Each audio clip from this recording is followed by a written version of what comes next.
আসসালামু আলাইকুম বন্ধুরা, আজ আমরা আসছি পুঠিয়া রাজবাড়ি। রাজশাহী বিভাগীয় শহর হতে প্রায় 30 কিলোমিটার দূরে এই পুঠিয়া রাজবাড়ির অবস্থান। জমিদার রাজারা এখান থেকেই তাদের রাজ্য পরিচালনা করতেন।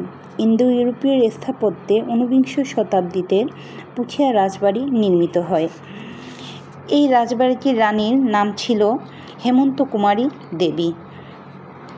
রানী হেমন্ত কুমারীর দেবীর শাসন ব্যবস্থা জানতে আমরা চলে এসেছি পুঠিয়া রাজবাড়ি।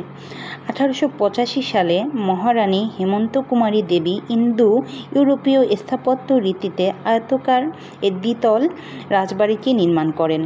তবে রাজপ্রাসাদটি 1885 সালে হেমন্ত কুমারী দেবী তার শাশুড়ি মহারানী শরৎ সুন্দরী দেবীর সম্মানে নির্মাণ করেন।